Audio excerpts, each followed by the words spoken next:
Hi friends, welcome to my channel. ಇನ್ನು ಇವತ್ತು ಬಂದು ಗುರುವಾರ ಮತ್ತು ಮಧ್ಯಾಹ್ನದಿಂದ ಸ್ಟಾರ್ಟ್ ಆಗ್ತಾ ಇದೆ ವಿಡಿಯೋ.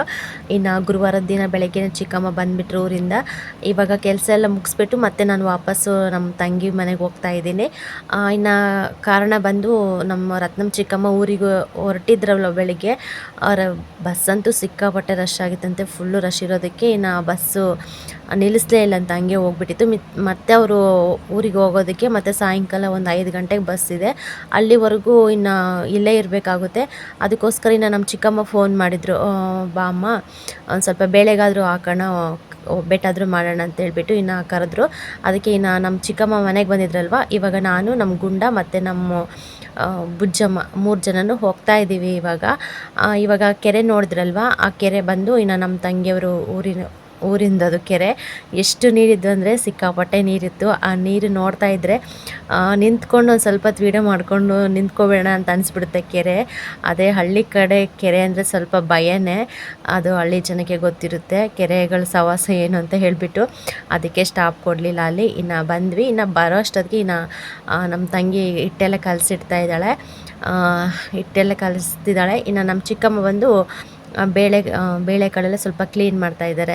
ಇನ್ನು ಮಂಗಳವಾರ ಬುಧವಾರ ಫುಲ್ಲು ಮಟನು ಚಿಕನು ಫಿಶ್ಶು ಎಲ್ಲ ತಿಂದು ಸಾಕಾಗ್ಬಿಟ್ಟು ಇನ್ನು ಇವಾಗ ಬಂದು ಒಬ್ಬೆಟ್ಟಾದರೂ ಮಾಡೋಣ ಅಂತ ಹೇಳಿಬಿಟ್ಟು ಇನ್ನು ಎಲ್ಲ ರೆಡಿ ಮಾಡಿದರು. ಬೆಳಗ್ಗೆನೇ ಪಾಪ ಹೊರಟಿದ್ದಾರೆ ಅವರು, ರೆಡಿಯಾಗಿ ಹೋಗ್ಬಿಟ್ಟು ಇನ್ನು ವಾಪಸ್ ಬಂದಿದ್ದಾರೆ.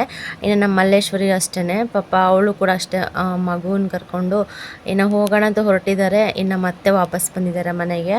ಇನ್ನು ಏನೂ ಮಾಡೋದಕ್ಕಾಗೋದಿಲ್ಲ. ಬಸ್ ಅಂತೂ ಟೈಮ್ ಟು ಟೈಮ್ ಬಸ್ ಇದ್ದರೆ ಹೋಗೇ ಬರ್ಬೋದು. ಇಲ್ಲ ಒಂದೇ ಬಸ್ಸೇ ಇರೋದು ಅಂತಂದರೆ ತುಂಬ ಕಷ್ಟ ಆಗುತ್ತೆ. ನಮ್ಮ ಚಿಕ್ಕಮ್ಮರ ಮನೆ ಊರಿಗೆ ಹೋಗೋ ಬಸ್ಸು ಒಂದೇ ಬಸ್ ಇರೋದು, ಆಂಧ್ರ ಬಸ್ಸು. ಅದು ಬೆಳಗ್ಗೆ ಬಂದುಬಿಟ್ಟು ಮತ್ತು ರಿಟರ್ನ್ ಹೋಗುತ್ತೆ, ಮತ್ತು ಸಾಯಂಕಾಲದವರೆಗೂ ವೆಯ್ಟ್ ಮಾಡಬೇಕಾಗುತ್ತೆ ಒಂದು ಸತಿ ಮಿಸ್ ಆದರೆ. ಅದಕ್ಕೆ ಇನ್ನು ಹೋಗೋದಕ್ಕಾಗಲಿಲ್ಲ ಅಂತ ಹೇಳಿಬಿಟ್ಟು ಇನ್ನು ಉಳ್ಕೊಂಡ್ಬಿಟ್ಟಿದ್ದೀನಿ. ಇನ್ನು ಮಕ್ಕಳು ಬೇರೆ ಇದ್ದಾರಲ್ವ, ಇನ್ನು ತುಂಬ ಜನ ಮಕ್ಕಳಿದ್ದಾರೆ ಇಲ್ಲಿ. ಎಲ್ಲರೂ ಕೂಡ ತಿಂತಾರೆ, ಚಿಕನು ಮಟನ್ ತಿಂದುಬಿಟ್ಟು ಬೇಜಾರಾಗಿದೆ ಅಂತ ಹೇಳಿಬಿಟ್ಟು ಇನ್ನು ಒಬ್ಬೆಟ್ಟು ಮಾಡೋದಕ್ಕೆಲ್ಲ ರೆಡಿ ಮಾಡ್ಕೊತಾ ಇದ್ದಾರೆ. ಒಬ್ಬೆಟ್ಟಿಗೆ ಬಂದು ಒಂದು ಸ್ವಲ್ಪ ಕಡಲೆಬೇಳೆ ಮತ್ತು ತೊಗರಿಬೇಳೆ ಮಿಕ್ಸ್ ಮಾಡಿ ಹಾಕ್ತಾಯಿದ್ದಾರೆ. ಹಂಗೆ ಹಾಕಿದ್ರೆ ಚೆನ್ನಾಗಿರುತ್ತೆ, ಹೂರಣ ಕೂಡ ಗಟ್ಟಿ ಬರುತ್ತೆ ಮತ್ತು ಜಾಸ್ತಿ ಕೂಡ ಒಂಥರ ಕ್ವಾಲಿಟಿ ಕೂಡ ಜಾಸ್ತಿ ಸಿಗುತ್ತೆ ನಮಗೆ. ಬರೀ ತೊಗರಿಬೇಳೆ ಹಾಕಿ ಮಾಡಿದ್ರೆ ಅಷ್ಟೊಂದು ಇದಿರಲ್ಲ, ಕಡಲೆಬೇಳೆ ಮಿಕ್ಸ್ ಮಾಡಿ ಮಾಡಿದ್ರೆ ಹೂರಣ ಕೂಡ ಚೆನ್ನಾಗಿರುತ್ತೆ ತಿನ್ನೋದಕ್ಕೂ ಕೂಡ, ಮತ್ತು ಸ್ವಲ್ಪ ಕ್ವಾಂಟಿಟಿ ಕೂಡ ಜಾಸ್ತಿ ಆಗುತ್ತೆ. ಅದಕ್ಕೋಸ್ಕರ ಇನ್ನು ಚಿಕ್ಕಮ್ಮ ಬೇಳೆಕಾಳೆಲ್ಲ ಸ್ವಲ್ಪ ಕ್ಲೀನ್ ಮಾಡಿಬಿಟ್ಟು ಇನ್ನು ಬೇಯಿಸೋಕೆ ಹಾಕಿದ್ರು. ಇಲ್ಲಿ ಒಲೆ ಇರೋದಕ್ಕೆ ತುಂಬ ಹೆಲ್ಪ್ ಆಯಿತು ನಮಗೆ. ಎಷ್ಟು ಸ್ವಲ್ಪ ದೊಡ್ಡ ಪಾತ್ರೆ ಇಟ್ಟು ಕೆಲಸ ಮಾಡಿದ್ರು ಕೂಡ ಆರಾಮ್ಸೆ ಅಡುಗೆ ಮಾಡ್ಕೋಬೋದು. ಇನ್ನು ನಮ್ಮ ಗುಂಡ ಅಂತೂ ಇಲ್ಲಿಗೆ ಬಂದ್ರಂತೂ ಸಖತ್ತು ಕೆಟ್ಟೋಗ್ತಾನೆ ಅವನು. ತುಂಬ ಅಂಗಡಿ ತಿಂಡಿ ತಿನ್ನೋಕ್ಕೆ ಸ್ಟಾರ್ಟ್ ಮಾಡಿಬಿಟ್ಟಿದ್ದಾನೆ. 3 ದಿನ ಮಂಗಳವಾರ ಬುಧವಾರ ಗುರುವಾರ 3 ದಿನ ಅಂತೂ ಸಿಕ್ಕಾಪಟ್ಟೆ ಫುಲ್ಲು ಅಂಗಡಿ ಐಟಮೇ ತಿಂದುಬಿಟ್ಟಿದ್ದಾನೆ. ಇಲ್ಲಿಗೆ ಬಂದರೆ ಸಾಕು. ಇನ್ನು ನಮ್ಮ ತಂಗಿ ಮಕ್ಕಳೆಲ್ಲ ಇರ್ತಾರಲ್ವ, ಎತ್ಕೊಂಡು ಹೋಗೋದು ಅದು ಇದೆಲ್ಲ ಕೊಡ್ಸೋದಂಗೆ ಮಾಡ್ತಾ ಇರ್ತಾರೆ. ಇನ್ನು ಒಂದು ಕಡೆ ಬೇಳೆ ಎಲ್ಲ ಬೇಯ್ತಾ ಇದ್ವು, ಈ ಕಡೆ ಬಂದು ನಮ್ಮ ರೋಜಾ ಎಲ್ಲ ಒಬ್ಬೆಟ್ಟು ಸಾಂಬಾರಿಗೆಲ್ಲ ಸ್ವಲ್ಪ ಏನೇನು ಐಟಮ್ ಬೇಕು ಅದೆಲ್ಲ ಜೋಡಿಸ್ತಾ ಇದ್ದಾಳೆ. ಬೇಗನೆ ಆಗುತ್ತೆ, ಬೇಗ ಅಂದರೆ ನಿಜವಾಗ್ಲೂ ಒಬ್ಬೆಟ್ಟು ಮಾಡೋದು ಅಷ್ಟು ಬೇಗ ಆಗೋಲ್ಲ. ಎಲ್ಲರೂ ಕೂಡ ಒಂದೊಂದು ಕೆಲಸ ಮಾಡಿದ್ರಂತೂ ಬೇಗ ಆಗುತ್ತೆ. ಒಬ್ಬರೇ ಮಾಡ್ಕೋಬೇಕಂತಂದರೆ ತುಂಬ ಕಷ್ಟ. ಎಷ್ಟು ಕಷ್ಟ ಅಂದರೆ ಗೊತ್ತಲ್ಲ ಒಬ್ಬೆಟ್ಟು ಮಾಡೋದಕ್ಕೆ. ಇನ್ನು ಈ ಥರ ಸ್ವಲ್ಪ ಒಲೆ ಮೇಲೆ ಮಾಡಬೇಕು ಅಂತಂದರೆ ಸ್ವಲ್ಪ ರಿಸ್ಕ್ ಆಗುತ್ತೆ ಇದು. ಇನ್ನು ಸ್ವಲ್ಪ ಹುಷಾರಲ್ಲಿ ಮಾಡ್ಕೋಬೇಕಾಗುತ್ತೆ. ಇನ್ನು ಬೆಂಕಿ ಇರುತ್ತೆ ಮತ್ತು ಪಾತ್ರೆ ಎಲ್ಲ ಸುಡ್ತಾ ಇರುತ್ತೆ, ಒಂದು ಸ್ವಲ್ಪ ಮಿಸ್ ಆದರೂ ಕೂಡ ಮುಗ್ದೆ ಹೋಯ್ತು ಕತೆ. ಇನ್ನು ಚಿಕ್ಕಮ್ಮವರೆಲ್ಲ ಸ್ವಲ್ಪ ಹಿಂದಿನ ಕಾಲದಿಂದ ಅಭ್ಯಾಸ ಇದೆ ಅಲ್ವಾ, ಆರಾಮ್ಸೆ ಮಾಡ್ತಾರೆ. ಇನ್ನು ಇಲ್ಲಿ ಬಂದುಬಿಟ್ಟು ಬೇಳೆ ಎಲ್ಲ ಸ್ವಲ್ಪ ನೀಟಾಗಿ ಬೆಂದಿದ್ದು. ಇನ್ನು ಬೆಲ್ಲ ಹಾಕೋಣ ಅಂತ ಹೇಳಿಬಿಟ್ಟು ಇನ್ನು ನಮ್ಮ ರೋಜಾ ಒಂದು ವೈಟು ಟಾಪ್ ತೊಗೊಂಬಿಟ್ಟು, ಇದು ನಮ್ಮ ಸಾನ ಹಾಕ್ಕೊಳ್ಳೋದಿಲ್ಲಂತೆ, ಇನ್ನು ಹಂಗೆ ಬೀರೋದಲ್ಲಿ ಮಡ್ಚಿಟ್ಟಿದ್ಲು, ಅದನ್ನ ತೊಗೊಬಂದು ಇವಾಗ ಬೆಲ್ಲ ಕೊಡ್ತಾ ಇದ್ದಾಳೆ ಎಷ್ಟು ಬೇಕೋ ಅಷ್ಟು. ಆದರೂ ಕೂಡ ಇಷ್ಟು ಬೆಲ್ಲ ಹಾಕಿದ್ರು ಯಾಕೋ ಲಾಸ್ಟಲ್ಲಿ ಹೂರಣ ತಿನ್ನಬೇಕಾದ್ರೆ ಒಂದು ಸ್ವಲ್ಪ ಬೆಲ್ಲ ಕಡಿಮೆ ಆಗಿತ್ತು ಅನ್ಸುತ್ತೆ. ಇನ್ನೊಂದು ಹೊಚ್ಚು ಬೆಲ್ಲ ಹಾಕಿದರೆ ಕರೆಕ್ಟಾಗಿ ಸೆಟ್ ಆಗೋದು. ಒಂದು ಸ್ವಲ್ಪ ಸ್ವೀಟ್ ಕಡಿಮೆ ಆಗಿತ್ತು, ಆದರೂ ಕೂಡ ಸ್ವೀಟ್ ತಿನ್ನದೇ ಇರೋರಿಗೆ ಸಖತ್ತಾಗಿತ್ತು. ಕರಗಡ್ಬು ಮಾತ್ರ ಚೆನ್ನಾಗಾಗಿದ್ವು.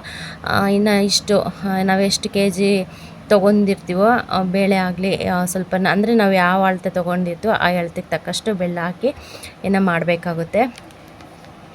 ಇನ್ನು ನಮ್ಮ ರೋಜರೂರಿಗೂ ನಮ್ಮೂರಿಗೂ ತುಂಬ ಹತ್ತಿರ ಆಗುತ್ತೆ. ಇನ್ನು ತೋಟದಿಂದ ನಾವು ಹೋಗ್ಬೇಕಾದ್ರೆ ಆ ಕಡೆ ಮೇನ್ ರೋಡಿಂದ ಬಂದರೆ ಒಂದು ಸ್ವಲ್ಪ ದೂರ ಆಗುತ್ತೆ. ಈ ಕಡೆ ತೋಟ ಇದೆ ಅಲ್ವಾ, ತೋಟ ಕಡೆಯಿಂದ ಹೋದ್ರಂತೂ ತುಂಬ ಹತ್ತಿರ ಆಗುತ್ತೆ. ಒಂದು 5 ನಿಮಿಷಕ್ಕೆ ಹೋಗಿ ವಾಪಸ್ ಬಂದುಬಿಡೋದು, ಅಷ್ಟು ಹತ್ತಿರ ಆಗುತ್ತೆ. ಇನ್ನು ನಡ್ಕೊಂಡು ಕೂಡ ಹೋಗ್ಬೋದು, ನಡ್ಕೊಂಡು ಹೋದ್ರಂತೂ ಒಂದು 1/2 ಅವರಲ್ಲಿ ಹೋಗ್ಬೋದು. ಅಷ್ಟು ಹತ್ರ ಇದೆ, ಅಷ್ಟೊಂದೇನು ದೂರ ಇಲ್ಲ. ಡೈಲಿ ಎಷ್ಟು ಸತಿನಾದರೂ ಓಡಾಡ್ಬೋದು, ಹತ್ರನೇ. ಅದಕ್ಕೆ ನಮ್ಮ ರೋಜ ಅವಾಗವಾಗ ಓಡಾಡ್ತಾ ಇರ್ತಾಳೆ. ವಾರಕ್ಕೆ ಏನಿಲ್ಲ ಅಂದ್ರೂ ಒಂದು 4-5 ಸತಿ ಬರ್ತಾ ಇರ್ತಾಳೆ, ಹೋಗ್ತಾ ಇರ್ತಾಳೆ. ಅಷ್ಟು ಹತ್ರ ಅಲ್ಲ, ಅದಕ್ಕೋಸ್ಕರ. ಇನ್ನು ಎಲ್ಲದಕ್ಕೂ ಕೂಡ ಏನಾದರೂ ಎಮರ್ಜೆನ್ಸಿ ಕೆಲಸ ಇತ್ತು, ಏನಾದರೂ ನಮ್ಮ ಚಿಕ್ಕಮ್ಮನಿಗೆ ಸ್ವಲ್ಪ ಹೆಲ್ಪ್ ಮಾಡಬೇಕು, ಮನೆ ಕೆಲಸ ಏನಾದರೂ ಮಾಡಿಕೊಡ್ಬೇಕಂತಂದರೆ ಬೇಗನೆ ಬಂದುಬಿಡ್ತಾಳೆ. ಇವಾಗ ನಾನಿರೋದ್ರಿಂದ ಅಷ್ಟೊಂದು ಇದಿಲ್ಲ, ಆರಾಮ್ಸೆ ನಾನು ಕೂಡ ಸ್ವಲ್ಪ ಹೆಲ್ಪ್ ಮಾಡ್ತಿರ್ತೀನಲ್ಲ, ಅವಳ ಅವಶ್ಯಕತೆ ಅಷ್ಟೊಂದೇನು ಇವಾಗ ಸದ್ಯಕ್ಕೆ ಬೇಕಾಗಿಲ್ಲ. ಇನ್ನು ಮಕ್ಕಳು ಸ್ಕೂಲ್ ಇದೆ ಅಲ್ವಾ, ಸ್ಕೂಲ್ಗೆ ಹೋಗಬೇಕು. ಇಷ್ಟು ದಿನ ಅಂತೂ ಸ್ವಲ್ಪ ದಿನ ರಜೆ ಕೊಟ್ಟಿದ್ರಲ್ವ, ಇನ್ನು ಬೇಸಿಗೆ ರಜದಲ್ಲೆಲ್ಲ ಇಲ್ಲೇ ಇದ್ದರು. ಇನ್ನು ಇವಾಗ ಸ್ಕೂಲ್ ಸ್ಟಾರ್ಟ್ ಆಗಿರೋದ್ರಿಂದ ಇನ್ನು ಅವಾಗಿಂದ ಜಾಸ್ತಿ ಬರ್ತಾಯಿಲ್ಲ. ಒಂದು ವಾರಕ್ಕೆ 2 ಸತಿ ಹಂಗೆ ಬರ್ತಿರ್ತಾಳೆ, ಹೋಗ್ತಿರ್ತಾಳೆ. ಇನ್ನು ಫೈನಲಿ ಬೇಳೆ ಎಲ್ಲ ಬೆಂದು ಇನ್ನು ಬೆಲ್ಲ ಹಾಕ್ಬಿಟ್ಟು ಎಲ್ಲ ಸ್ವಲ್ಪ ಇದು ಮಾಡಿದ್ವಿ. ನಾವು ಒಬ್ಬಟ್ಟು ಸಾಂಬಾರಿಗೆ ಏನೇನು ಬೇಕೋ ಐಟಮ್ ಎಲ್ಲ ಹಾಕ್ಬಿಟ್ಟು ಇನ್ನು ಚಿಕ್ಕಮ್ಮ ಫಸ್ಟ್ ಒಗ್ಗರಣೆ ಕೊಡ್ತಾಯಿದ್ದಾರೆ.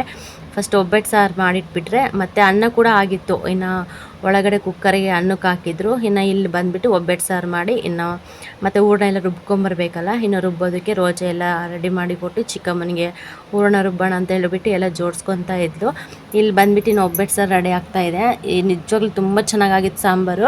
ಅಂದರೆ ಸ್ವಲ್ಪನೇ ಮಾಡಿದ್ದು, ಏನಕ್ಕಂದರೆ ಇನ್ನು ಚಿಕನ್ನು ಮಟನ್ನು ಅದೆಲ್ಲ ಕೂಡ ಇತ್ತು ಸಾಂಬಾರು. ಸುಮ್ಮನೆ ಇದು ಕೂಡ ಇದಾಗುತ್ತೆ ಅಂತ ಹೇಳಿಬಿಟ್ಟು ನಮ್ಮ ರೋಜ ಜಾಸ್ತಿ ಮಾಡಬೇಡ, ನಿಮ್ಗೆ ಎಷ್ಟು ಬೇಗ ಅಷ್ಟು ಮಾಡ್ಕೊಳ್ಳಿ ಅಂತ ಹೇಳಿಬಿಟ್ಟು ಇನ್ನು ಸ್ವಲ್ಪನೇ ಮಾಡಿದ್ದು. ಇನ್ನು ನಾವು ತೊಗೊಬಂದ್ವಿ ಊರಿಗೆ ಸಾಂಬಾರು ಹೋಳಿಗೆ ಎಲ್ಲ ಕೂಡ. ಇನ್ನು ನಮ್ಮ ಚಿಕ್ಕಮ್ಮ ಏನು ತೊಗೊಂಡೋಗಲಿಲ್ಲ, ನಮ್ಮ ಚಿಕ್ಕಮ್ಮನ ತೊಗೊಂಡೋಗಲಿಲ್ಲ, ನಮ್ಮ ಮಲ್ಲೇಶ್ವರಿ ಕೂಡ ತೊಗೊಂಡೋಗಲಿಲ್ಲ.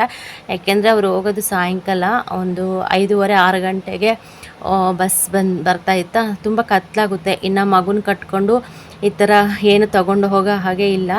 ಅದಕ್ಕೋಸ್ಕರ ಬೇಡ ಅಂತ ಹೇಳಿಬಿಟ್ಟು ಇನ್ನು ನಮ್ಮ ಮಲ್ಲೇಶ್ವರಿನ ತೊಗೊಂಡು ಹೋಗಲಿಲ್ಲ. ನಮ್ಮ ಚಿಕ್ಕಮ್ಮ ಕೂಡ ತೊಗೊಂಡು ಹೋಗಲಿಲ್ಲ. ಬೇಡ ಬಿಡಮ್ಮ, ಅವರು ತುಂಬ ಹೆದರ್ಕೊಂತಾರೆ ಏನಾದರೂ ತೊಗೊಂಡು ಹೋಗ್ಬೇಕು ಅಂತಂದರೆ. ಈ ಥರ ಹೋಳಿಗೆ ಆಗಲಿ, ಇಲ್ಲ ಈ ಮಟನ್ ಸಾಂಬಾರು, ಚಿಕನ್ ಸಾಂಬಾರು ಏನಾದರೂ ಆಗಲಿ ಸಮಥಿಂಗು, ಅಂದರೆ ಮನೇಲಿ ಏನಾದರೂ ಮಾಡಿರ್ತೀವಲ್ವ ಸ್ವೀಟ್ ಐಟಮ್ ಏನಾದರೂ ತೊಗೊಂಡು ಹೋಗೋಣ ಅಂದರೂ ಕೂಡ ಸ್ವಲ್ಪ ಭಯ ಪಡ್ತಾವ್ರೆ ಅವರು. ಇಲ್ಲಮ್ಮ ನಾನು ಬಸ್ಸಲ್ಲೆಲ್ಲ ತೊಗೊಂಡು ಹೋಗಲ್ಲ, ನಾನು ಇಟ್ಕೊಂಡು ಹೋಗಲ್ಲ, ಭಯ ಆಗುತ್ತೆ ಅಂತ ಹೇಳ್ಬಿಟ್ಟು. ಅದಕ್ಕೆ ಇಲ್ಲೇ ಸ್ವಲ್ಪನೇ ಅರ್ಜೆಂಟ್ಗೆ ಸ್ವಲ್ಪ ಊಟ ಮಾಡಿಬಿಟ್ಟು ಇನ್ನು ನಮ್ಮ ಚಿಕ್ಕಮ್ಮ ಊಟ ಮಾಡಿಬಿಟ್ಟು ಇನ್ನು ಊರಿಗೆ ಹೋಗೋಣ ಅಂತೇಳ್ಬಿಟ್ಟು ಇನ್ನು ಹೊರಟೋದ್ರು. ಪಾಪ ಅವರು ಜಾಸ್ತಿನೇ ಊಟನೇ ಮಾಡೋಕ್ಕಾಗಲಿಲ್ಲ. ನಾವು ತುಂಬ ಬಲವಂತ ಮಾಡಿದ್ವಿ, ತೊಗೊಂಡೋಗಿ ಚಿಕ್ಕಮ್ಮ ಏನೂ ಆಗೋದಿಲ್ಲ ಅಂತಂದರೂ ಕೂಡ ಕೇಳಿಲ್ಲ ಅವರು. ಬೇಡಮ್ಮ ನಾನು ತೊಗೊಂಡೋಗಲ್ಲ, ಇನ್ನು ಮಕ್ಕಳಿದಾರಲ್ವ, ಮಕ್ಕಳು ತಿಂತಾರೆ ಬಿಡು ಅಂತ ಹೇಳಿಬಿಟ್ಟು ಇನ್ನು ಸುಮ್ಮನೆ ಆದರು. ಈ ಕಡೆ ಚಿಕ್ಕಮ್ಮ ಸಾಂಬಾರಿಗೆಲ್ಲ ರೆಡಿ ಮಾಡಿಕೊಂಡು ಇನ್ನು ಸಾಂಬಾರೆಲ್ಲ ಒಗ್ಗರಣೆ ಹಾಕ್ತಾಯಿದ್ರು. ಈ ಕಡೆ ಬಂದು ನಮ್ಮ ಬುಜ್ಜಮ್ಮ, ನಮ್ಮ ರೋಜ ಕೂಡ ಹೂರಣ ರುಬ್ಕೊಂಬರೋಣ ಅಂತ ಹೇಳಿಬಿಟ್ಟು ಇನ್ನು ಪಕ್ಕದ ಮನೆಗೆ ಹೋದರು. ಏನಂದರೆ ಇತ್ತೀಚೆಗಂತೂ ಗುಂಡೆ ಸ್ವಲ್ಪ ಅಂದರೆ ಗುಂಡಿರುತ್ತಲ್ಲ, ಖಾರ ರುಬ್ಬೋ ಗುಂಡು ಸ್ವಲ್ಪ ಅಪರೂಪ ಅನಿಸುತ್ತೆ. ಹುಡ್ಕೊಂಡು ಹೋಗ್ಬೇಕಾಗುತ್ತೆ ಯಾರ ಮನೆ ಹತ್ರ ಇದೆ ಅಂತ ಹೇಳ್ಬಿಟ್ಟು. ಇವಾಗ ಪ್ರತಿಯೊಂದು ಮನೆಯಲ್ಲೂ ಕೂಡ ಮಿಕ್ಸಿ ಇದೆ, ಅದೇ ಗ್ರೈಂಡರ್ ಇದೆ, ಎಲ್ಲ ಕೂಡ ಯೂಸ್ ಮಾಡ್ತಾ ಇರ್ತಾರೆ. ಬಟ್ ನಮ್ಮ ಚಿಕ್ಕಮ್ಮನಿಗೆ ಇಷ್ಟ ಆಗಲ್ಲ ಈ ಗ್ರೈಂಡ್ರಿಗೆ ಹಾಕಿರೋದು ಮತ್ತು ಮಿಕ್ಸಿಗೆ ಹಾಕಿರೋ ಹೂರಣ. ಅಂದರೆ ಅವ್ರು ಇಷ್ಟನೇ ಪಡೋದಿಲ್ಲ. ಬೇಡಮ್ಮ ಅದೊಂಥರ ಮೆತ್ತಗಿರುತ್ತೆ, ಚೆನ್ನಾಗಿರೋದಿಲ್ಲ, ಒಂಥರ ತೆಳ್ಳಗಾಗುತ್ತೆ, ಹೂರಣ ಚೆನ್ನಾಗಿ ಬರೋದಿಲ್ಲ, ನಮ್ಗೆ ಗುಂಡಿಗೆ ಹಾಕಿ ರುಬ್ಬಬೇಕು ಅಂತ ಹೇಳ್ಬಿಟ್ಟು ಅವರು ಇದು ಮಾಡ್ತಾಯಿದ್ರು. ಇನ್ನು ನಮಗೂ ಅಷ್ಟೇ ಅಲ್ವಾ, ಗುಂಡಿಗೆ ಹಾಕೋ ಹೂರಣ ಇಲ್ಲ ಮಿಕ್ಸಿಯಲ್ಲಿ ಹಾಕೋದಕ್ಕೂ ತುಂಬ ವ್ಯತ್ಯಾಸ ಇರುತ್ತೆ ಹೂರಣ ಮಾತ್ರ. ಅದಕ್ಕೋಸ್ಕರ ಇನ್ನು ಇಲ್ಲಿ ಇವತ್ತು ಮನೆ ಹತ್ರ ಗುಂಡಿದೆ ಅಂತೇಳ್ಬಿಟ್ಟು ಇನ್ನು ತೊಗೊಂಬಂದು ಚೆನ್ನಾಗಿ ಸ್ವಲ್ಪ ತೊಳೆದ್ಬಿಟ್ಟು ಇವಾಗ ರುಬ್ತಾ ಇದ್ದಾಳೆ. ಸ್ವಲ್ಪ ಬಿಸಿ ಇತ್ತು ಬೇಳೆ ಎಲ್ಲ, ಆದರೂ ಕೂಡ ರುಬ್ತಾ ಇದ್ದಾಳೆ. ಗುಂಡು ಕೂಡ ಸ್ವಲ್ಪ ದೊಡ್ಡ ಗುಂಡೆ, ಅದಕ್ಕೆ ಬೇಗ ಕೂಡ ನುಣ್ಣಗಾಗುತ್ತೆ ಅಂತ ಹೇಳ್ಬಿಟ್ಟು ಇನ್ನು ರುಬ್ತಾ ಇದ್ಲು. ಇದು ಮನೆ ಬಂದು ಫುಲ್ಲು ದೊಡ್ಡದಿದೆ. ಇದು ಬಂದುಬಿಟ್ಟು ಮನೆ ಹಿಂದೆ ಇದು ಒಂದು ಸ್ವಲ್ಪ ಜಾಗ ಇದೆ, ಅಲ್ಲಿ ಸ್ವಲ್ಪ ನೀಟಾಗಿ ಅವ್ರ ಪಾತ್ರೆ ತೊಳೆಯೋದಕ್ಕೆ, ಈ ಥರ ಖಾರ ಏನಾದರೂ ರುಬ್ಬೋದಕ್ಕೆ, ಮತ್ತು ನಲ್ಲಿ ಇದೆ, ಎಲ್ಲ ಕೂಡ ವ್ಯವಸ್ಥೆ ಚೆನ್ನಾಗಿದೆ. ನನಗೆ ತುಂಬ ಇಷ್ಟ ಆಯ್ತು ಇಲ್ಲಿ, ಅದಕ್ಕೆ ಒಂದು ಸ್ವಲ್ಪ ವೀಡಿಯೋ ಮಾಡ್ತಾಯಿದ್ದೀನಿ. ಇಲ್ಲಿ ನೋಡ್ತಾ ಇರ್ಬೋದು ಕನಕಾಂಬರ ಗಿಡ ಎಲ್ಲ ಹಾಕಿದ್ದಾರೆ. ಚಿಕ್ಕ ಗಿಡನೇ, ಎಷ್ಟು ಚೆನ್ನಾಗಿ ಹೂವು ಬಿಟ್ಟಿದೆ ಕನಕಾಂಬರದ ಹೂವು. ಇಲ್ಲೊಂದು ಕರಿಬೇವಿನ ಗಿಡ ಬಿಟ್ಟಿದೆ ಚಿಕ್ಕದು, ಆದರೂ ಕೂಡ ಸ್ವಲ್ಪ ಚೆನ್ನಾಗಿತ್ತು. ಅವ್ರು ಹಂಗೆ ಕಿತ್ಕೊಂಡಿದ್ದಾರೆ ಅನಿಸುತ್ತೆ, ಎಲ್ಲ ಕೂಡ ಆಗಲೇ ಇದಾಗಿತ್ತು. ಇಲ್ಲಿ ಬಂದುಬಿಟ್ಟು ಹೂವಿನ ಗಿಡ ಇದೆ. ಈ ಮನೆ ಹಿಂದೆ ಇದು, ಮುಂದ್ಗಡೆ ಎಲ್ಲ ಫುಲ್ಲು ದೊಡ್ಡದಾಗಿದೆ ಮನೆ. ಇದು ಮನೆ ಹಿಂದೆ ನೋಡ್ತಾ ಇರ್ಬೋದು. ಈ ಥರ ಮನೆ ಮುಂದೆ ಜಾಗ ಇದ್ರಂತೂ ಏನು ಬೇಕಾದರೂ ಹಾಕ್ಕೊಬೋದು. ಈ ಥರ ತರಕಾರಿ ಗಿಡಗಳು ಕೂಡ ಹಾಕ್ಕೋಬೋದು. ಇವ್ರು ನೋಡಿ ಬದನೆಕಾಯಿ ಗಿಡ ಕೂಡ ಹಾಕಿದ್ರು, ಚೆನ್ನಾಗಿ ಒಂಥರ ಎಷ್ಟು ಫ್ರೆಶ್ ಆಗಿದ್ದು ಗಿಡ ಅಂತೇಳ್ಬಿಟ್ಟು. ಇನ್ನು ಒಂದು ರೋಸ್ ಗಿಡ ಇತ್ತು. ಇನ್ನು ಗುಲಾಬಿ ಗಿಡ ಇತ್ತು, ಅದರಲ್ಲಿ 2 ಹೂವು ಬಿಟ್ಟಿತ್ತು. ರೆಡ್ ಕಲರು ತುಂಬ ಇಷ್ಟ ಆಯಿತು ನನಗೆ. ಸುಮ್ಮನೆ ನೋಡಿಕೊಂಡು ಸ್ವಲ್ಪ ವಿಡಿಯೋ ಮಾಡಿಕೊಂಡೆ. ಇನ್ನು ಈ ಕಡೆ ಬದನೆಕಾಯಿ ಗಿಡ ಮತ್ತು ಪರಂಗಿ ಗಿಡ ಅದೆಲ್ಲ ಇದೆ. ಈ ಕಡೆ ಒಂದು ದೊಡ್ಡ ಬೇವಿನ ಮರ ಇದೆ. ಆ ಕಡೆ ಬಂದುಬಿಟ್ಟು ಒಂದು ಕಣ ಇದೆ. ಈ ಥರ ಇರುತ್ತೆ ಹಳ್ಳಿ ಕಡೆ ಕಣಗಳು. ಅವೆಲ್ಲ ಅಂದರೆ ಕಣ ಅಂದರೆ ಬಣವೆ ಅಂತಾರೆ, ಒಬ್ಬೊಬ್ರು ಕಣ ಅಂತಾರೆ. ಇಲ್ಲಿ ನೋಡಿ, ಇದು ಎಣ್ಣೆ ಹಾಕ್ಸ್ಕೊಂಬರ್ತೀವಲ್ವ ನಾವು, ಆ ಡಬ್ಬಿ ಇದ್ದರೆ ಆ ಡಬ್ಬಿನ ಕಟ್ ಮಾಡಿಬಿಟ್ಟು ಇನ್ನು ನೀರು ಕಾಯಿಸೋಕ್ಕೆ ಅದು ರೆಡಿ ಮಾಡಿ ಇಟ್ಕೊಂಡಿದ್ದಾರೆ. ಇನ್ನು ನಾನು ಬಂದಿದ್ನಲ್ವ ಇಲ್ಲಿಗೆ, ಒಂದು ಸ್ವಲ್ಪ ಹೂರ್ಣ ಇಸ್ಕೊಂಡು ಹೋದೆ. ಚಿಕ್ಕಮ್ಮ ನಾವು ಕೂತ್ಕೊಂಡು ಮಾಡೋಣ ಅಷ್ಟೊತ್ತಿಗೆ, ಸ್ವಲ್ಪ ರುಬ್ಕೊಂಬರೋಷ್ಟೊತ್ತಿಗೆ ಅಂತ ಹೇಳಿಬಿಟ್ಟು. ಹೂರ್ಣ ಮಾತ್ರ ತುಂಬ ಚೆನ್ನಾಗಾಗಿತ್ತು ನಿಜವಾಗ್ಲೂ. ಈ ಥರ ಸ್ವಲ್ಪ ಗಟ್ಟಿಯಾಗಿದ್ದರೆ ಹೂರ್ಣ ನಾವು 1-2 ದಿನ ಇಟ್ಕೊಂಡು ತಿಂದರೂ ಕೂಡ ಹೋಳಿಗೆ ಕೆಟ್ಟೋಗೋದಿಲ್ಲ. ಮತ್ತು ಒಂಥರ ಜಿಡ್ಡಾಗುತ್ತಲ್ಲ, ಆ ಥರ ಎಲ್ಲ ಏನೂ ಕೂಡ ಅನಿಸೋದಿಲ್ಲ.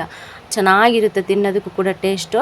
ಹಾಗಾಗಿ ಸ್ವಲ್ಪ ಈ ಥರ ಮಂದ ಬರಬೇಕು ಹೂರ್ಣ, ಚೆನ್ನಾಗಿರುತ್ತೆ. ಇನ್ನು ನನ್ನ ಮಗ ಅಂತೂ ಆಟ ಆಡ್ಕೊಂಡು ಹೊರಗಡೆ ಇದ್ದ. ಇನ್ನು ಸಡನ್ನಾಗಿ ಒಳಗಡೆ ಬಂದ ತಕ್ಷಣವೇ ಆಗಲೇ ಅಜ್ಜಿ ಹತ್ರ ಹೂರ್ಣ ಕೇಳ್ತಾ ಇದ್ದಾನೆ, ಕೊಡು ತಿಂತೀನಿ ಅಂತೇಳ್ಬಿಟ್ಟು.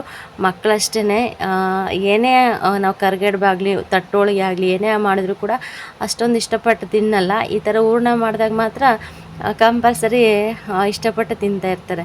ಇನ್ನು ನಮ್ಮ ಮಲ್ಲೇಶ್ವರಿ ಮಗ ಕೂಡ ಮಲ್ಕೊಂಡಿದ್ದ ಅವನು ಜೋಲಿಯಲ್ಲಿ. ಇನ್ನು ನಾವು ಬಂದು ಇವಾಗ ಎಲ್ಲ ಕರ್ಗಡ್ಬು ಬೆಲ್ಲ ಮಾಡ್ತಾಯಿದ್ದೀವಿ. ನಾನು ಎಲೆಲ್ಲ ಉಜ್ಜಾಕ್ತಾಯಿದ್ದೀನಿ, ಚಿಕ್ಕಮ್ಮ ಮಾಡ್ತಾಯಿದ್ರು. ಈ ಕಡೆ ಮಲ್ಲೇಶ್ವರಿ ಸ್ವಲ್ಪ ಉಂಡೆ ಎಲ್ಲ ಮಾಡ್ತಾಯಿದ್ಲು, ನಮ್ಮ ಅಕ್ಕನ ಮಗಳು ಅವಳು. ಇವಾಗ ಈ ಕಡೆ ಬಂದು ಇನ್ನು ನಮ್ಮ ರೋಜಾ ಎಲ್ಲ ಸ್ವಲ್ಪ ಡೀಪ್ ಫ್ರೈ ಮಾಡೋದಕ್ಕೆ ಎಲ್ಲ ರೆಡಿ ಮಾಡಿಕೊಂಡ್ಲು. ಎಣ್ಣೆ ಎಲ್ಲ ಹಾಕ್ಬಿಟ್ಟು ಇನ್ನು ಫಸ್ಟು ಅಂದರೆ ಹೋಳಿಗೆಲ್ಲ ಡೀಪ್ ಫ್ರೈ ಮಾಡೋ ಮುಂಚೆ ಹಪ್ಳ ಆಗಲಿ ಸಂಡಿಗೆ ಆಗಲಿ ಏನಾದರೂ ಇರುತ್ತಲ್ಲ ಮನೆಯಲ್ಲಿ, ಅದೆಲ್ಲ ಸ್ವಲ್ಪ ಡೀಪ್ ಫ್ರೈ ಮಾಡ್ಕೊತಿರ್ತೀವಿ. ಚೆನ್ನಾಗಿರುತ್ತೆ ಟೇಸ್ಟು. ನಾವು ಈ ಥರ ಹೋಳಿಗೆ ಏನಾದರೂ ಮಾಡ್ಬೇಕಾದ್ರೆ ಸಂಡಿಗೆ ಹಪ್ಳ ಮಾಡಿದ್ರೆ ಮಾತ್ರ ಟೇಸ್ಟ್ ಚೆನ್ನಾಗಿರುತ್ತೆ. ಏನಕ್ಕಂದರೆ ಬೇಳೆ ಸಾರು, ಒಬ್ಬಟ್ಟು ಸಾರು, ಅನ್ನ ತಿಂತಾ ಇರ್ತೀವಲ್ಲ, ಅದ್ರ ಸೈಡ್ಸ್ಗೆ ಆ ಥರ ಇದ್ದರೆ ಚೆನ್ನಾಗಿ, ಹಪ್ಳ ಆಗಲಿ ಸಂಡಿಗೆ ಆಗಲಿ. ಇಲ್ಲಾಂದರೆ ಅದು ಟೇಸ್ಟೇ ಒಂಥರ ಅನಿಸ್ಬಿಡುತ್ತೆ. ಆ ಥರ ಅದಕ್ಕೋಸ್ಕರ ಎಲ್ಲ ಕೂಡ ನಾವು ಹಬ್ಬದಲ್ಲಿ ಏನೇನೋ ಇದು ಮಾಡ್ತಿರ್ತೀವಿ ಐಟಮು, ಅದೆಲ್ಲ ಮಾಡಿದ್ರೇ ಚೆನ್ನಾಗೆ. ಇನ್ನು ಅಷ್ಟರಲ್ಲಿ ನಮ್ಮ ಪಾಲ ಬಂದ, ಸ್ಕೂಲ್ಗೆ ಹೋಗಿದ್ದ. ಇನ್ನು ಬಂದ ತಕ್ಷಣ ಸ್ವಲ್ಪ ವೀಡಿಯೋ ಮಾಡಪ್ಪ ಅಂತ ಸ್ವಲ್ಪ ಕೊಟ್ಟಿದ್ದೀನಿ. ಒಂದು 4 ಗಂಟೆ ಆಗಿತ್ತು ಟೈಮು. ಇನ್ನು 4 ಗಂಟೆ ಅಷ್ಟೊತ್ತಿಗೆ ತುಂಬ ಲೇಟಾಯಿತು ಎಲ್ಲ ಮಾಡೋಷ್ಟೊತ್ತಿಗೆ. ಮತ್ತು ಇದು ಸ್ವಲ್ಪ ಲೇಟ್ ಆಗುತ್ತೆ ಅಡುಗೆ, ಎಷ್ಟೇ ಜೋರಾಗಿ ಮಾಡ್ತೀವಂದ್ರೂ ಕೂಡ ಸ್ವಲ್ಪ ಲೇಟ್ ಇಡಿಸುತ್ತೆ. ಇನ್ನು ಫೈನಲಿ ಇಷ್ಟು ಮಾಡಿದರು. ಒಂದು ದೊಡ್ಡ ಪಾತ್ರೆ ತುಂಬ ಕರಿಗಡುಬು ಮತ್ತು ಹಪ್ಳ ಸಂಡಿಗೆ ಎಲ್ಲ ಡೀಪ್ ಫ್ರೈ ಮಾಡಿದ್ವಿ. ಇನ್ನು ಸ್ವಲ್ಪ ಇತ್ತು ಹೂರ್ಣ, ಒಂದಿಷ್ಟಿತ್ತು. ಇನ್ನು ನಾನು ಎಲೆ ಉಜ್ತಿದ್ನಲ್ವ, ಸಖತ್ತು ಬೆನ್ನು ಹೊಡ್ತಾ ಬಂದುಬಿಡ್ತು. ಜಾಸ್ತಿ ಹೊತ್ತು ಕೂತ್ಕೊಳ್ಳೋದಕ್ಕೆ ಆಗೋದಿಲ್ಲ ನನಗೆ. ಇನ್ನು ಸೆಕ್ಷನ್ ಆದರೆ ಗೊತ್ತಲ್ಲ ಹೆಂಗೆ ಬೆನ್ನು ಹೊಡ್ತಾ ಬರ್ತಾ ಇರುತ್ತಂದರೆ ಸಿಕ್ಕಾಪಟ್ಟೆ ಹೊಡ್ತಾ ಬಂದುಬಿಡುತ್ತೆ. 1 ಅವರ್ 2 ಅವರ್ ಕುತ್ಕೊಂಡ್ಬಿಟ್ರಂತೂ ಇನ್ನು ಸಖತ್ತು ಹೊಡ್ತಾ ಬಂದುಬಿಡುತ್ತೆ. ಅದಕ್ಕೆ ನಾನು ಸ್ವಲ್ಪ ಹೊತ್ತು ಎದ್ದು ಇನ್ನು ರೋಜಾ ಕೂಡ ಅಲ್ಲಿ ಇದು ಎಲ್ಲ ಖಾಲಿಯಾಗಿತ್ತಲ್ಲ ಡೀಪ್ ಫ್ರೈ ಮಾಡೋದಕ್ಕೆ. ಇನ್ನು ಅವಳು ಬಂದುಬಿಟ್ಟು ಸ್ವಲ್ಪ ಎಲೆ ಎಲ್ಲ ಇದು ಮಾಡಿ ಹಾಕ್ತಾಯಿದ್ಲು. ಆಮೇಲೆ ಎಲ್ಲ ಮುಗೀತು ಫೈನಲಿ. ಇನ್ನು ಲಾಸ್ಟಲ್ಲಿ ಒಂದು ಸ್ವಲ್ಪ ಮೈದಾ ಹಿಟ್ಟು ಉಳಿದ್ರೆ ಅದಕ್ಕೊಂದು ಸ್ವಲ್ಪ ಉಪ್ಪು ಹಾಕ್ಬಿಟ್ಟು ನೀಟಾಗಿ ಮಿಕ್ಸ್ ಮಾಡಿ ನಾದ್ಕೊಂಬಿಟ್ಟು ಒಂದು ಸ್ವಲ್ಪ ಪೂರಿ ಮಾಡಿದೆ. ಪೂರಿ ಎಲ್ಲ ಉಜ್ಕೊಟ್ಟೆ. ಇನ್ನು ಇವಾಗ ಪೂರಿ ಕೂಡ ಡೀಪ್ ಫ್ರೈ ಮಾಡ್ತಾಯಿದ್ದಾಳೆ. ಲಾಸ್ಟಲ್ಲಿ ಉಳಿದಿರೋ ಹಿಟ್ಟನ್ನ ಇದೇ ಥರ ಇನ್ನೊಂದು ಇದ್ರ ಜೊತೆಗೆ ಸ್ವಲ್ಪ ಜೀರಿಗೆ ಮತ್ತು ಒಂದು ಸ್ವಲ್ಪ ಉಪ್ಪು ಮತ್ತು ಸ್ವಲ್ಪ ಖಾರದ ಪುಡಿ ಹಾಕಿದ್ರಂತೂ ಇನ್ನೂ ಚೆನ್ನಾಗಿರುತ್ತೆ ಪೂರಿ ಮಾತ್ರ. ಅದೆಲ್ಲ ಏನೂ ಹಾಕಲಿಲ್ಲ ನಾನು. ಇನ್ನು ಸಿಂಪಲ್ಲಾಗಿ ಒಂದು ಸ್ವಲ್ಪ ಉಪ್ಪು ಹಾಕ್ಬಿಟ್ಟು ಚೆನ್ನಾಗಿ ನಾದ್ಕೊಂಬಿಟ್ಟು ಇನ್ನು ಪೂರಿ ಮಾಡಿದೆ. ಇನ್ನು ಫೈನಲಿ ಚಿಕ್ಕಮ್ಮ ಅವರೆಲ್ಲ ಕೂಡ ಊಟ ಮಾಡಿ ಚಿಕ್ಕಪ್ಪ ಅವರೆಲ್ಲ ಹೋದ್ರು ಊರಿಗೆ. ಇನ್ನು ನಾವು ಈ ಕಡೆ ಬರೋಣ ಅಂತ ಹೇಳಿಬಿಟ್ಟು ಇನ್ನು ಎಲ್ಲ ಸ್ವಲ್ಪ ತುಂಬ್ತಾ ಇದ್ದಾಳೆ ಕವರ್ಗೆ. ಯಾಕೆಂದರೆ ಇಲ್ಲಿ ನಮ್ಮ ಅಣ್ಣರಿದ್ದಾರೆ, ನಾವಿದ್ದೀವಿ ಅಲ್ವ, ಚಿಕ್ಕಪ್ಪ ಚಿಕ್ಕಮ್ಮ ನನ್ನ ತಮ್ಮ ಮತ್ತು ಮನೆ ಹತ್ರ ಬರ್ತಾ ಇರ್ತಾರೆ ಹೋಗ್ತಾ ಇರ್ತಾರೆ. ಅವ್ರಿಗೆಲ್ಲ 1-2 ಕೊಟ್ಟರು ಕೂಡ ಆವಾಗಲೇ ಖಾಲಿ ಆಗುತ್ತೆ. ಅದಕ್ಕೋಸ್ಕರ ಎಷ್ಟು ಬೇಕಷ್ಟು ಮಕ್ಕಳಿಗೆ ಇಟ್ಕೊಂಡ್ಬಿಟ್ಟು ಇನ್ನು ಮಿಕ್ಕಿರೋವೆಲ್ಲ ಕೂಡ ಒಂದು ದೊಡ್ಡ ಕವರ್ಗೆಲ್ಲ ತುಂಬ್ಕೊಂಡು ಬಂದ್ವಿ. ಇನ್ನು ನಾವು ಬರೋಷ್ಟೊತ್ತಿಗೆ ನೋಡ್ತಾ ಇರ್ಬೋದು ಇಟ್ಟಿಗೆ ಬಂದೇ ಬಿಟ್ಟಿದ್ದು. ಪಾಪ ಚಿಕ್ಕಮ್ಮರು ಕೂಡ ಟೈಮೇ ಇಲ್ಲ, ಅವ್ರು ಫುಲ್ಲು ಇಟ್ಟಿಗೆಲ್ಲ ಒತ್ಬಿಟ್ಟು ಎಲ್ಲ ಬೇಸ್ಮಟ್ಟದೊಳಗೆ ಹಾಕ್ಬಿಟ್ಟಿದ್ದಾರೆ. ಇನ್ನು ನಾಳೆಯಿಂದ ಕೆಲಸ ಸ್ಟಾರ್ಟ್ ಮಾಡ್ತಾರೆ. ಅಂದರೆ ಶುಕ್ರವಾರದಿಂದ ಗೋಡೆ ಇಡೋದಕ್ಕೆ ಸ್ಟಾರ್ಟ್ ಮಾಡಬೇಕಂತ ಹೇಳಿಬಿಟ್ಟು ಇಟ್ಟಿಗೆ ಎಲ್ಲ ಈ ಕಡೆ ಒತ್ತಾಕೊಂಡ್ಬಿಟ್ಟಿದ್ದಾರೆ. ಇಲ್ಲಿ ನೋಡ್ಬೋದು ಎಷ್ಟೊಂದು ಇಟ್ಟಿಗೆ ಬಂದಿದೆ ಅಂತೇಳ್ಬಿಟ್ಟು. ಟೋಟಲಿ 6,000 ಬಂದಿತ್ತಂತೆ. ಒಂದು 3,000 ಇದರೊಳಗೆ ಹಾಕ್ಕೊಂಡಿದ್ದಾರೆ. ಇನ್ನು 3,000 ಬಂದು ಅಲ್ಲಿ ರೂಮ್ ಹತ್ರ ಇಟ್ಟಿದ್ದಾರೆ. ಇನ್ನು ಬಂದ ತಕ್ಷಣವೇ ಚಿಕ್ಕಮ್ಮ ಮುದ್ದೆಗಿಡಮ್ಮ ಅಂತಂದರು. ಇನ್ನು ಮುದ್ದೆಗಿಟ್ಟಿದ್ದೆ, ಇಟ್ಬಿಟ್ಟು ಎಲ್ಲ ರೆಡಿ ಮಾಡಿ ಕೊಟ್ಟೆ. ರೋಜಾ ತೊಳಸ್ಕೊಡು, ಹೆಂಗೋ ಹೋಗ್ತೀಯ ಅಂತ ಹೇಳಿದೆ. ಪಾಪ ಮುದ್ದೆ ಕಟ್ಟಿ ಹೋಗ್ತೀನಿ ಅಂತ ಹೇಳ್ಬಿಟ್ಟು ಇಲ್ಲಿ ಕಟ್ತಾ ಇದ್ದಾಳೆ. ಇವಳು ಕೂಡ ಬಂದಿದ್ದಿಲ್ಲ ನಮ್ಮ ಜೊತೆಗೆ ಬಿಟ್ಟು ಬರೋಣ ಅಂತ ಹೇಳಿಬಿಟ್ಟು. ಓಕೆ ಫ್ರೆಂಡ್ಸ್, ಈ ಚಿಕ್ಕ ವಿಡಿಯೋ ನಿಮಗೆ ಸ್ವಲ್ಪನಾದರೂ ಇಷ್ಟ ಆದರೆ ಲೈಕ್ ಮಾಡಿ, ಕಮೆಂಟ್ ಮಾಡಿ, ಶೇರ್ ಮಾಡಿ. ಹಾಗೆ ಯಾರಾದರೂ ಹೊಸ್ದಾಗಿ ನನ್ನ ಚಾನಲ್ ನೋಡಿದ್ರೆ ಪ್ಲೀಸ್ ಸಬ್ಸ್ಕ್ರೈಬ್ ಮಾಡ್ಕೊಂಡು ಚಾನಲ್ ನೋಡಿ, ಹಾಗೆ ಸಪೋರ್ಟ್ ಮಾಡಿ. ನಿಮ್ಮ ಸಪೋರ್ಟ್ ಅಂತೂ ತುಂಬ ಮುಖ್ಯ. ಕಮೆಂಟ್ ಮಾಡಿ, ಕಮೆಂಟ್ಸೇ ಬರ್ತಾ ಇಲ್ಲ, ಲೈಕ್ಸು ಬರ್ತಾಯಿಲ್ಲ, ಕಮೆಂಟ್ಸು ಬರ್ತಾಯಿಲ್ಲ. ತುಂಬ ಬೇಜಾರಾಗ್ತಾಯಿದೆ. ವ್ಯೂಸ್ ಅಂತೂ ತುಂಬ ಕಡಿಮೆ ಆಗ್ತಾಯಿದೆ. ನಿಮ್ಮ ಸಪೋರ್ಟ್ ಇಲ್ಲದಂತೂ ಏನೂ ಮಾಡೋದಕ್ಕಾಗೋದಿಲ್ಲ. ದಯವಿಟ್ಟು ಎಲ್ಲರೂ ಸಪೋರ್ಟ್ ಮಾಡಿ ಅಂತ ಕೇಳ್ಕೊಳ್ತೀನಿ.